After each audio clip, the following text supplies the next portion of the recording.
Hello दोस्तों, healthy life में हम आपके लिए हेल्थ, फिटनेस और लाइफस्टाइल से जुड़ी कुछ महत्वपूर्ण जानकारी लेकर आते हैं। आज का हमारा टॉपिक है एडिनोमायोसिस। कि एडिनोमायोसिस की अगर हमें प्रॉब्लम है तो उसके सिम्टम क्या होते हैं और उसके अंदर हम ऐसी क्या डाइट ले सकते हैं जिससे हमारी एडिनोमायोसिस की प्रॉब्लम सोल्व हो जाए। तो मैं हूं doctor Sushila Verma from healthy life. इससे पहले अगर आप मेरे चैनल पे नए हैं तो प्लीज़ सब्सक्राइब कर दीजिए, शेयर कर दीजिए और बेल आइकन का बटन प्रेस कर दीजिए ताकि आपको न्यू वीडियो की अपडेट मिलती रहे। तो आइए हम स्टार्ट करते हैं। एडिनोमायोसिस की डाइट के बारे में बात करेंगे कि हम ऐसी क्या चीज़ें ले सकते हैं जिससे हमारी जो प्राइमरी स्टेज होती है, यानी कि हमें जब स्टार्टिंग में एडिनोमायोसिस की प्रॉब्लम होती है तो हम उसको प्योरली क्योर कर सकते हैं, यानी कि कंप्लीटली क्योर कर सकते हैं, ठीक कर सकते हैं।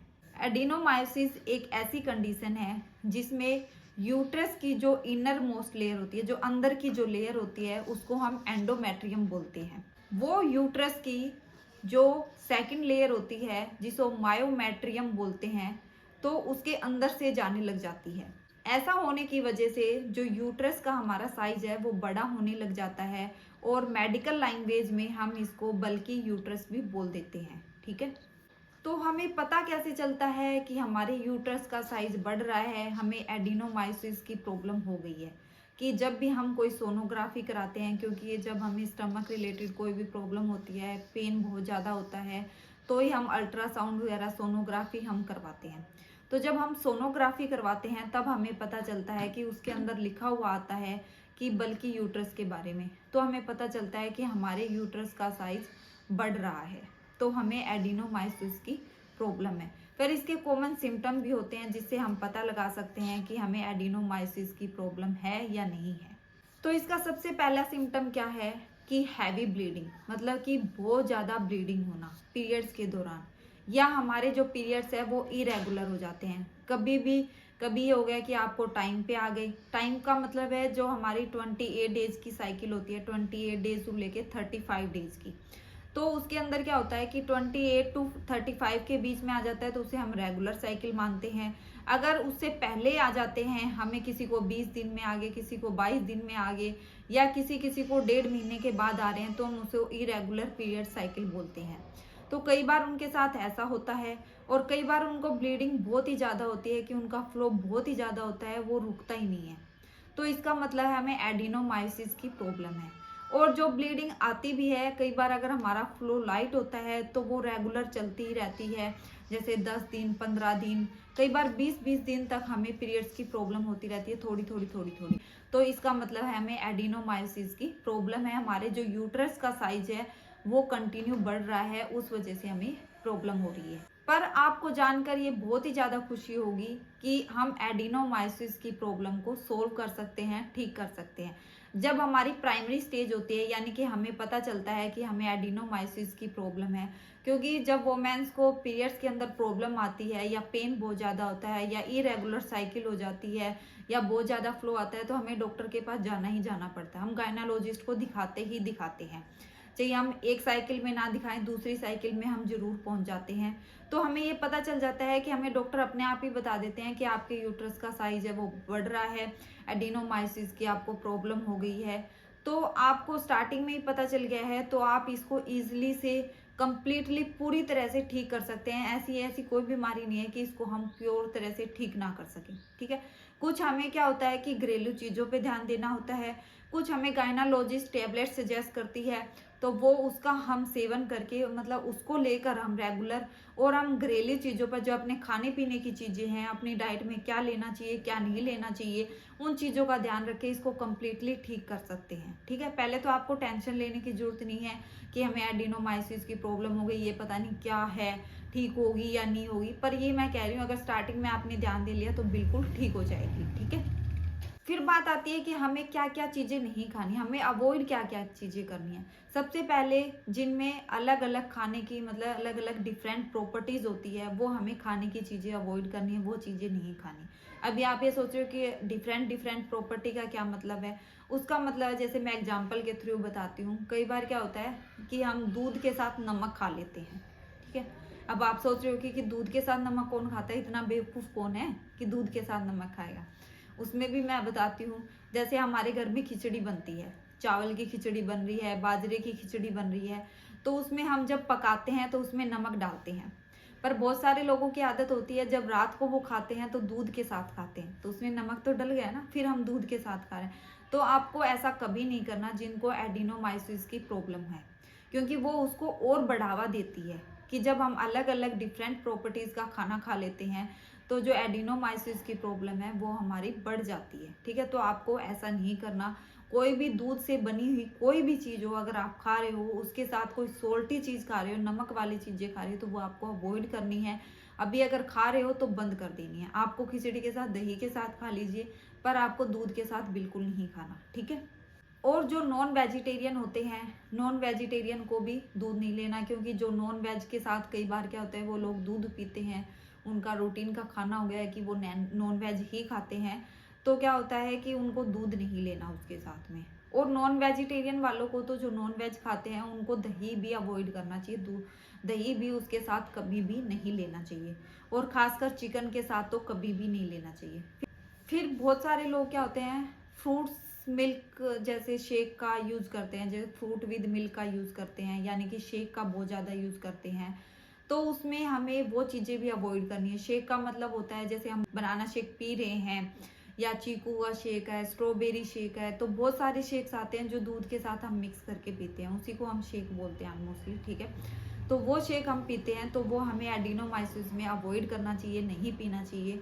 क्योंकि जब ये चीज़ें क्या होती है हैवी हो जाती है, जो हम ये शेक वगैरह बनाना शेक, चीकू शेक ऐसे चीज़ें पीते हैं तो वो हैवी हो जाती है। क्योंकि दूध हम ऑलमोस्टली कभी गाय का तो यूज़ करते नहीं, बहुत कम लोग हैं जो गाय का यूज़ करते हैं, तो क्योंकि गाय का दूध लाइट वेट में होता है तो वो डाइजेस्ट हो जाता है, पर भैंस का दूध होता है वो हैवी वैसे ही होता है, और बनाना उसमें डाल लिए तो और हैवी हो जाएंगे। ठीक है, शेक बनता है तो उसमें हम और चीज़ें भी मिक्स कर लेते हैं, तो वो हैवी होने की वजह से वो डाइजेस्ट नहीं हो पाती, और हमारी बॉडी के अंदर क्या करती है, जो टॉक्सिन है ना, जो हमारे थोड़े बहुत खत्म हुए हैं टैबलेट लेने से या ध्यान देने से हमारी लाइफस्टाइल पे, तो वो क्या होते हैं और आ जाते हैं हमारी बॉडी के अंदर और बनने लग जाते हैं जब हम ये हैवी चीजें खाते हैं, क्योंकि वो डाइजेस्ट नहीं हो पा रही है। तो खाना हमारा जिसको हम गलेगा सड़ेगा, उसको ये बोलते हैं ना, कोई चीज एक जगह पड़ी रहेगी तो वो खराब होती ही होती है ना। चाहे हम फ्रूट रख दे, सब्जी रख दे, कोई भी हमारे घर में चीज रख दे, और उसको हम संभालते नहीं है, उठा के किसी दूसरी जगह नहीं रखते, या हवा नहीं लगती, वो एक ही जगह पड़ी रहती है, तो वो गल के और सड़ जाती है ना बिल्कुल ही टोटली।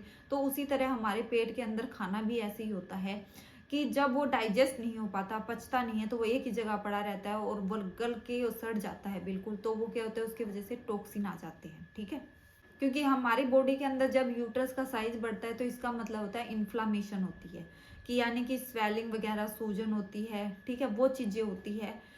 तो वो क्या होता है, ये ऐसी चीजें हम खाएंगे ना तो ये हमारी जो कंडीशन हो रखी है ना उसको और बढ़ा देगी, क्योंकि ये चीजें हमें डाइजेस्ट नहीं होगी। इसलिए हमें इन चीजों को भी अवॉइड करना है, शेक वगैरह हमें नहीं लेना है। ठीक है, और बात आती है कर्ड यानी दही की। दही हमें लेना चाहिए या नहीं लेना चाहिए।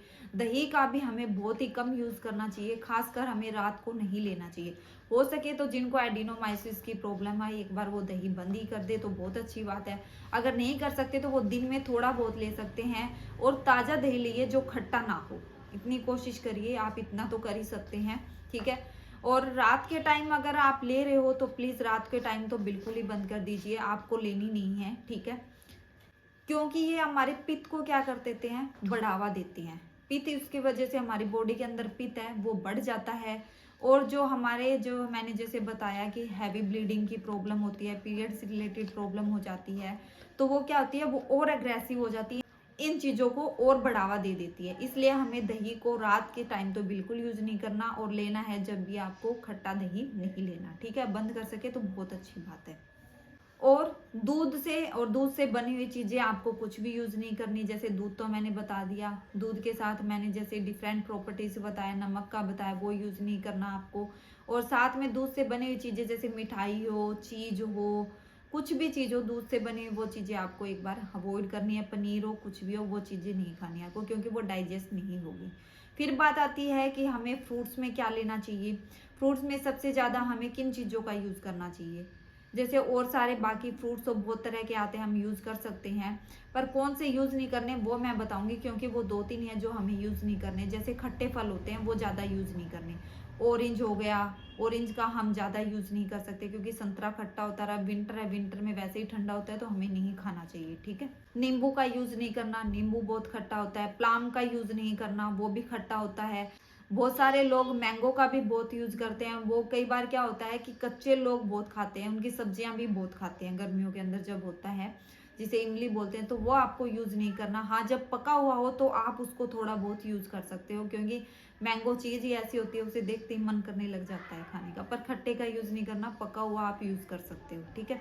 और सब्जियों में क्या करना है, सब्जियों में आपको आलू कम खाने हैं। बैंगन है, बैंगन बिल्कुल बंद कर देने हैं, या फ्रीज में कोई भी रखी हुई चीज़ आपको नहीं खानी है। हम फ्रीज में सब्जियां रख देते हैं, जैसे काट के रख देते हैं, या मटर वगैरह होती है जो फ्रोजन वाली आती है, उसको हम स्टोर करके रखते हैं, तो वो वैसी चीज़ें आपको बिल्कुल यूज़ नहीं करनी, क्योंकि ये हमारी चीज़ों को बढ़ा देती है, हमारी प्रॉब्लम को और ज़्यादा क्रिएट कर देती है, ठीक है। सारे लोग बोलते हैं कि कच्चे फल है या जैसे सब्जियां हो गई, फल तो हम खाते ही खाते हैं, क्योंकि उनका जूस भी पी लेते हैं, कैसे भी खा लेते हैं हम। वो कहते हैं कि हमारी हेल्थ के लिए अच्छी होती है, अच्छी सलाद खानी चाहिए, कच्ची सलाद खाओ तो अच्छी होगी। तो हमें ऐसा नहीं करना। जिनको एडिनोमाइसिस की प्रॉब्लम होती है उनको कच्ची सलाद का कभी भी यूज नहीं करना चाहिए। अगर आपका मन कर रहा है तो आप सब्जियों को बॉईल करके खाइए, थोड़ा सा उनको बॉईल कर लीजिए, क्योंकि हमें क्या होता है, जो कच्ची सब्जियां खा रहे हैं उनसे प्रॉपरली न्यूट्रिएंट्स तो नहीं मिल पाता, पर बैक्टीरिया वगैरह वो जाके हमारे जरूर जमा हो जाती है और वो इन चीज़ों को और बढ़ावा देते हैं। तो इसीलिए कभी भी आपको कच्ची सब्जियां नहीं खानी है, ये तो आपको उसको बॉईल करके ही खाना है, ठीक है। ये नहीं है कि बॉईल करने से उसके न्यूट्रिएंट्स मिनरल्स है वो मर जाते हैं, उसके जो विटामिन है वो खत्म हो जाते हैं, ऐसा कुछ भी नहीं होता है। बॉईल करने से और ज्यादा अच्छे से डाइजेस्ट हो जाती है हमारी, ठीक है। और हमें क्या करना है, जो कई लोग क्या होता है खाने का मैनेजमेंट बिल्कुल ही नहीं रखते, और आजकल सबसे बड़ी प्रॉब्लम भी यही है। तो हमें खाने का प्रॉपरली ध्यान रखना है, टाइम टू टाइम हमें खाना खाना है। और रात के टाइम आप ध्यान रखिए कि रात के टाइम आप 7 से 8 के बीच में खाना खा लीजिए, क्योंकि जब हम 7 से 8 के बीच में खाना खा लेते हैं तो वो 2 घंटे जब तक हम सोते नहीं है तब तक पूरी तरह से वो डाइजेस्ट हो जाता है। क्योंकि बहुत सारे लोग क्या करते हैं, आजकल खासकर हो गया है कि कोई 10 बजे खाना खा रहे हैं, कोई 11 बजे खाना खा रहे हैं। तो 11 बजे के बाद ये तो है नहीं कि हम थोड़ी देर बैठे रहेंगे या इधर उधर घूमेंगे, 2 बजे 1 बजे जाके सोएंगे, तो ऐसा तो है नहीं।